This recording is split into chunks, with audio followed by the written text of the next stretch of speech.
வணக்கம். இன்று தினம் ஒரு கதையில் அடுத்த குட்டி கதையோட உங்களை சந்திக்க வந்துட்டேன். இன்னைக்கு கதையோட தலைப்பு நீரில் துளை. நீரில் துளை, அதாவது நீரில் துளை போடுறதான். அதுதான் இந்த கதையோட தலைப்பு. இது வந்து ஒரு இத்தாலிய நாட்டு கதை. முன்னொரு காலத்தில் ஒரு செல்வந்தர் இருந்தாராம். அவருக்கு திருமணம் பண்ணிக்கணும்னு ரொம்ப ஆசை இருந்துச்சான். ஆனால் அவர் தேடுற பொண்ணு, அவருக்கு பிடிச்ச பொண்ணு எதுவும் அமையவே இல்லையாம். எந்த பொண்ணை பார்த்தாலும் ஏதாவது ஒரு குறை சொல்லிக்கிட்டே இருந்தாராம். இந்த பொண்ணு அழகா இல்லை, இந்த பொண்ணு குள்ளமாக இருக்குது, இந்த பொண்ணு கருப்பாக இருக்குது, அப்படி ஏதாவது சொல்லிக்கிட்டே இருந்தாராம். இந்த பொண்ணு திமிராக இருக்குது அப்படின்னு பார்க்குற பொண்ணெல்லாம் தட்டி கழிச்சிட்டே போனாராம். இப்படி போயிட்டுருக்க நேரத்தில் ஒரு நாள் இவர் இந்த ஓடை பக்கமாக போனாராம். இந்த சுனை நீரெல்லாம் சுரக்கும்ல, அந்த மாதிரி ஒரு இடத்துல ஒரு பொண்ணு தண்ணி பிடிச்சிட்டு இருந்தாலாம். அவளை பார்த்ததும் இந்த பணக்காரருக்கு ரொம்ப, இந்த செல்வந்தருக்கு ரொம்ப பிடிச்சி போச்சான். அந்த பொண்ணுக்கிட்ட பேச்சு கொடுத்து பார்க்குறாராம். திரும்ப மறுநாளும் அதே இடத்துக்கு போகிறாராம். அந்த பொண்ணு தண்ணி பிடிச்சிட்டு இருந்தானா அவகிட்ட தன்னோட விருப்பத்தை சொல்கிறாராம்.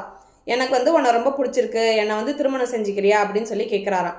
அதுக்கு அந்த பொண்ணு சொன்னாலாம், என்னை திருமணம் செஞ்சுக்கிறவன் தண்ணியில் ஓட்டை போட்டு காமிக்கணும் என்கிட்ட, அந்த ஒரு திறமை இருக்கிறவனை தான் நான் கல்யாணம் பண்ணிக்குவேன் அப்படின்னு சொல்கிறாளாம்.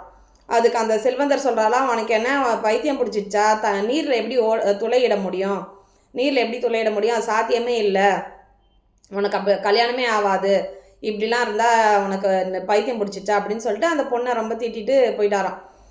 அந்த பொண்ணு இல்லை இல்லை, நான் நீரில் துளையிடுறவனை தான் நான் கல்யாணம் பண்ணிப்பேன் அப்படின்னு சொல்லி தீர்க்கமாக சொல்லிட்டாலாம். இவரும் வீட்டுக்கு போய் என்னென்னமோ யோசிச்சு பார்க்குறாராம். இவருக்கு எந்த ஐடியாவுமே வரலையாம். அது எப்படி நீரில் துளையிட முடியும்? அது திரவ பொருள், அதில் எப்படி துளையிட முடியும் அப்படின்னு சொல்லி யோசிச்சு பார்த்துட்டு அப்புறம் அந்த ஐடியாவே கை விட்டுட்டாராம். சரி, இவன் நமக்கு கிடைக்க மாட்டா, அந்த பொண்ணு நமக்கு பிடிக்கல, நமக்கு தான் பிடிச்சிருக்கு, அந்த பொண்ணுக்கு நம்ம பிடிக்கல, அதனால தான் ஏதோ காரணம் சொல்லி இந்த மாதிரி நிராகரிக்கிறா அப்படின்னு சொல்லி அந்த யோசனையை விட்டுட்டாராம்.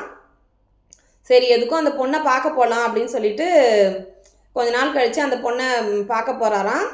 இவருக்கு அந்த பொண்ணை தவிர மற்ற எந்த பொண்ணை பார்த்தாலும் இந்த பொண்ணோட ஞாபகமாகவே இருந்துதான். சரி, நம்ம இவர்கிட்ட போய் இன்னொரு தடவை பேசி பார்க்கலாம் அப்படின்னு சொல்லி அந்த பொண்ணை பார்க்க போகிறாராம். அந்த சுனை நீர் ஓடைக்கு அங்கே போனால் குளிர்காலம் ஆரம்பிச்சிட்டதால ரொம்ப பனி குளிர் அதிகமாக இருந்ததால் அந்த தண்ணியெல்லாம் ரொம்ப உறைஞ்சி போயிடுச்சான்.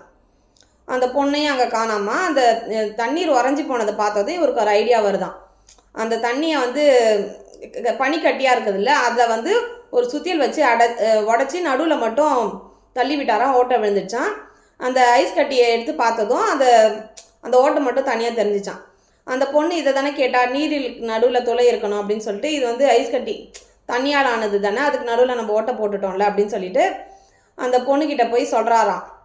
நீ கேட்ட மாதிரி நான் நீரில் துளையிட்டுட்டேன், இப்போ என்னை கல்யாணம் பண்ணிக்க உனக்கு சம்மதமா அப்படின்னு சொல்லி கேட்குறாராம். அந்த பொண்ணு ஓகே அப்படின்னு சொல்லி சம்மதிச்சு கல்யாணம் பண்ணிக்கிறாளாம்.